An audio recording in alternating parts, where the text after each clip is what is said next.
Carta de Tiago, capítulo 4, dos versos 13 ao 17. Ouçam agora vocês que dizem: hoje ou amanhã iremos para esta ou aquela cidade, passaremos um ano ali, faremos negócios e ganharemos dinheiro. Vocês nem sabem o que acontecerá amanhã. O que é a vossa vida? Vocês são como a neblina que aparece por um pouco de tempo e depois se dissipa. Em vez disso, deveriam dizer: se o Senhor quiser, viveremos e faremos isso ou aquilo. Agora, porém, vocês se vangloriam das suas pretensões. Toda vanglória como essa é maligna. Portanto, pensem nisso. Quem sabe que deve fazer o bem e não faz, comete pecado. Amém? Então, é comum fazermos planos, elaborarmos projetos, traçarmos metas e objetivos. Esta é uma prática comum, importante, necessária e legítima.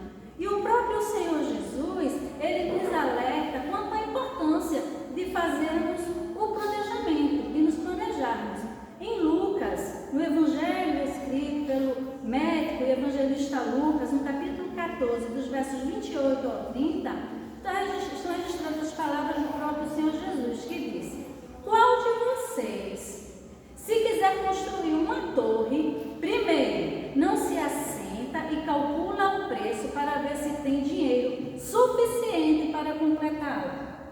Pois, se lançar o alicerce e não for capaz de terminá-la, todos os que virem rirão dele, dizendo: este homem começou a construir e não foi capaz de terminar. O Senhor Jesus, nesta passagem, neste texto, ele nos alerta quanto à necessidade do planejamento. Pois, quando algo é iniciado sem os devidos cuidados e cálculos, sem se analisar o passo a passo do projeto, corremos o risco de não concluir o planejado e até sermos motivos de zombaria por aqueles que veem a nossa desorganização.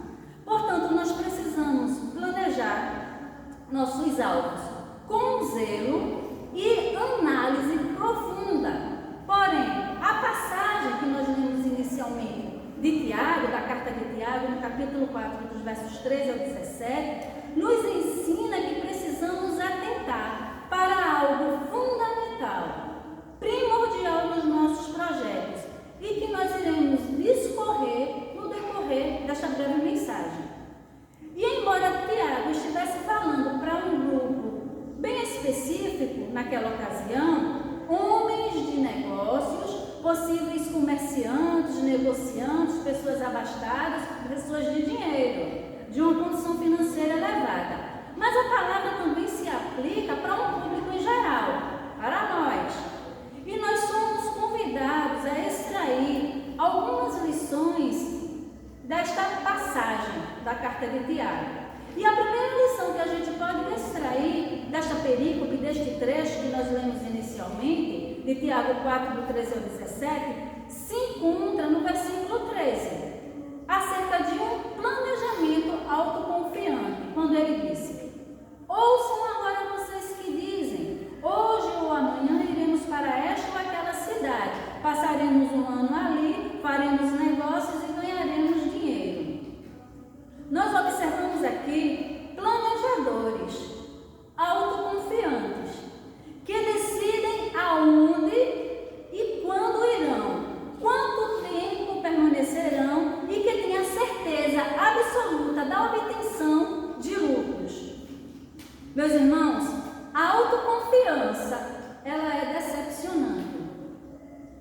Traçamos as metas, traçamos os alvos de maneira exata, tudo baseado na nossa capacidade e poder. E aí o que acontece? Simplesmente, geralmente não acontece. Porque não temos a capacidade e poder suficiente de fazer acontecer.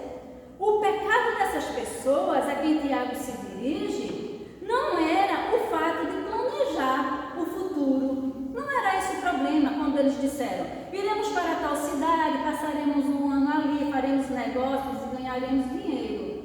O problema deles, o pecado deles não era o planejamento, mas não incluir Deus nos seus planos, não se colocar na dependência de Deus. Esse era o problema, esse era o pecado. O pecado daquelas pessoas foi a autoconfiança, achar que poderiam fazer por suas capacidades e forças.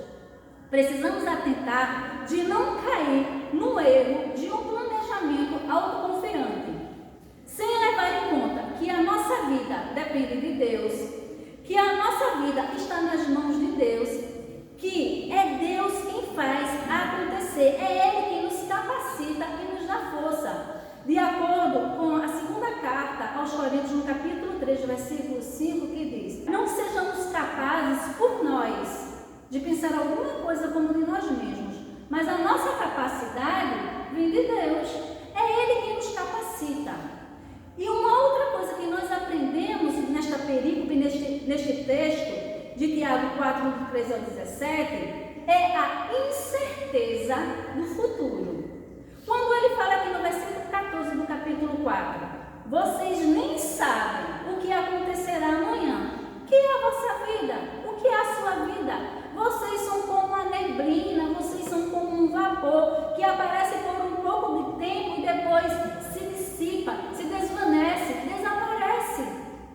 E Tiago aqui, ele enfatiza a incerteza do amanhã, a incerteza do futuro e, uma outra coisa, a brevidade da vida. Ao fazer planos baseados na autoconfiança, as pessoas deixam de reconhecer este fato fundamental, que o futuro é incerto e a fragilidade da vida. Nós somos frágeis, a nossa vida é como um vapor. E ao se fazer planos concernentes apenas a este mundo, apenas a este plano em que vivemos, se deixa de conhecer, de reconhecer este fato fundamental. A vida é passageira. A vida é efêmera, a vida é transitória.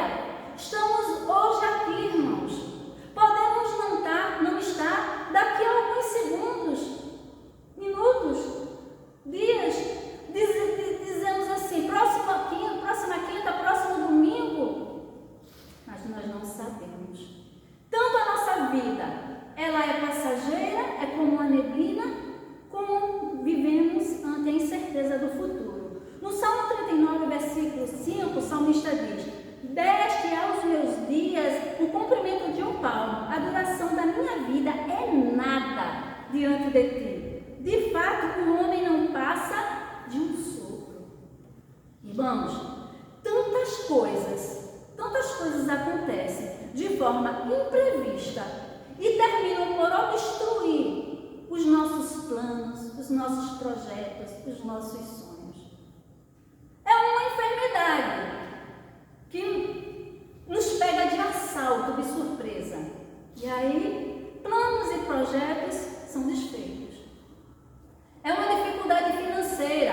Planejávamos fazer uma viagem, planejávamos comprar um bem e veio a dificuldade financeira e já não podemos mais. É o desemprego. É uma crise em proporção mais abrangente, como uma epidemia e até uma pandemia, como nós vivemos há alguns anos. Quantos planos, quantos projetos foram obstruídos, interrompidos por causa da pandemia? Provérbios 27, versículo 1 fala: não se gabe do dia de amanhã, pois você não sabe o que este ou aquele dia poderá trazer. Nós não sabemos. O futuro é incerto, o fato é que nós não sabemos nada acerca do amanhã. Nós só temos uma certeza, a certeza da incerteza. Uma outra lição que podemos extrair desse texto de Tiago, dos versículos 13 ao 17 do capítulo 4, é a certeza do controle de Deus. O versículo 15 do capítulo 4, ele diz: em vez disso, deveriam dizer: se o Senhor quiser, viveremos e faremos isto ou aquilo. Olha só. Nesse versículo, nós aprendemos que precisamos sempre iniciar os nossos planejamentos com a frase: se Deus quiser, se o Senhor quiser. Não como um clichê, não como um chavão, mas de forma refletida, pensada e sincera, reconhecendo o total e pleno controle de Deus sobre as nossas vidas, sobre os nossos projetos. Irmãos, é Deus quem faz acontecer, é Deus quem realiza, é segundo a vontade dEle, é segundo a soberania dEle. Na primeira carta do apóstolo João, no capítulo 5, versículo 14, diz que esta é a confiança que temos nele, em Deus, que se pedirmos alguma coisa segundo a sua vontade, Ele nos ouve, Ele nos atende, Ele faz acontecer, porque a incerteza do futuro está condicionada à certeza do controle de Deus. É se o Senhor quiser, deve ser o ponto de partida do nosso projeto, do nosso planejamento, amém? Uma outra coisa que nós podemos extrair desse texto é a centralização do eu. E aí se encontra no versículo 16 do capítulo 4, que diz: agora, porém, vocês se vangloriam das suas pretensões. Toda vanglória como essa é maligna. No versículo 16 aqui, Tiago apresenta a raiz do fracasso, que é o orgulho, a arrogância, o fazer planos sem se colocar na dependência de Deus. É o eu que ocupa o lugar central. Eu irei, eu farei, eu conquistarei, sem levar Deus em conta os seus planos. É Deus quem deve ocupar a centralização nos nossos sonhos, nos nossos projetos, não o nosso eu. Um eu cheio de orgulho, cheio de um orgulho vazio, cheio de um orgulho desprovido, sem fundamento, que tem origem maligna.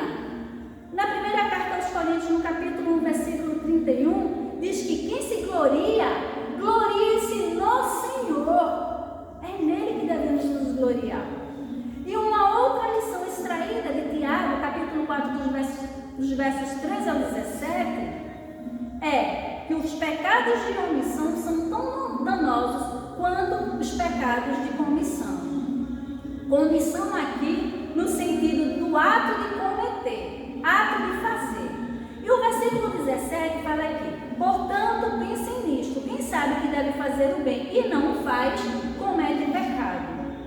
E essa frase citada neste versículo pelo pastor Tiago, possivelmente era um ditado tradicional daquela época.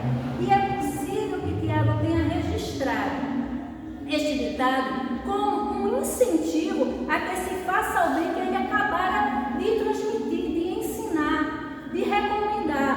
Não planejar o futuro sem se colocar na dependência de Deus. É se Deus quiser. A omissão deste bem é um pecado.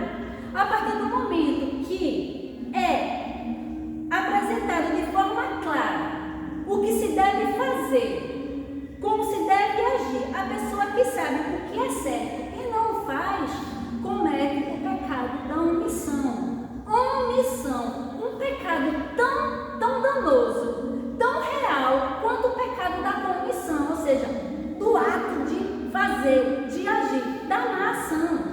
Irmãos, nós precisamos colocar em prática o que aprendemos da palavra de Deus. Quem sabe que deve fazer o bem e não o faz, comete pecado. Pecamos por sentimentos, pecamos por pensamentos, pecamos por olhar intencionalmente o que não deveríamos olhar, pecamos por ouvir intencionalmente aquilo que é impuro, que é impróprio, pecamos por falar coisas torpes, pecamos por falar mentiras, pecamos por ação e por omissão.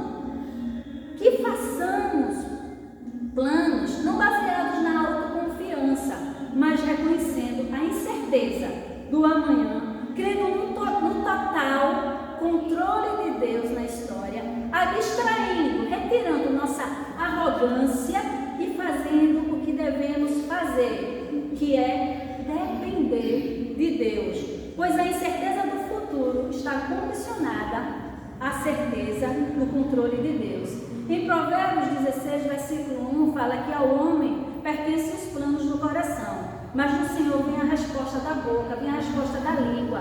A última palavra, irmãos, é de Deus. Jeremias 10:23 fala que não está nas mãos do homem o futuro, não compete ao homem dirigir os seus passos. Não está, irmãos, nas nossas mãos o futuro, mas o nosso futuro está condicionado à vontade, ao controle de Deus. Precisamos descansar o nosso coração ansioso, nosso coração desesperado ante o futuro. Existe um Deus melhor, o Deus, o único Deus, o soberano, o Criador do universo, que cuida de cada um de nós. Salmo 37, versículo 5, uma passagem tão conhecida fala: entrega teu caminho ao Senhor, confia nele e ele tudo fará. No versículo 7 ele fala: descansa no Senhor e espera nele. Em Isaías, o profeta Isaías, no capítulo 64, versículo 4, fala: porque desde a antiguidade não se ouviu, nem com os ouvidos se percebeu, nem com os olhos se viu um Deus além de ti, que trabalha para aquele que nele espera. Espere em Deus, ele trabalha com você. Precisamos descansar o nosso coração em Deus. Podemos e até devemos planejar e sonhar, mas é dele, é de Deus a palavra final. É ele quem faz acontecer, é ele quem trabalha de maneira realmente eficaz para realizar. Devemos acalmar os nossos corações quanto ao futuro, porque Deus cuida de nós. Como está escrito na primeira carta do apóstolo Pedro, capítulo 5, versículo 7. Lançando sobre ele, sobre Deus, toda a vossa ansiedade, porque ele tem cuidado de vós. Lembremos que nem tudo que desejamos, nem tudo que sonhamos, nem tudo que planejamos, que traçamos como algo acontecerá. Por quê? Em Isaías, ainda no capítulo 55, versos 8 e 9, que fala: por o próprio Deus, porque os meus pensamentos não são os vossos pensamentos, nem os vossos caminhos são os meus caminhos, diz o Senhor. Porque assim como os céus são mais altos que a terra, assim são os meus caminhos, mais altos que os vossos caminhos, e os meus pensamentos mais altos que os vossos pensamentos. Portanto, não se frustre, não se entristeça, não seja dominado pela angústia, por seus planos de repente não darem certo, pois os pensamentos e caminhos do Senhor são mais elevados que os nossos pensamentos, que os nossos caminhos e que os nossos projetos. Há uma incerteza do futuro, mas a certeza do controle de Deus, porque a incerteza do futuro está condicionada à certeza do controle do nosso Deus. Amém? Que possamos guardar essa palavra nos nossos corações e descansar tão somente nessa certeza que Deus permanece no controle. Amém?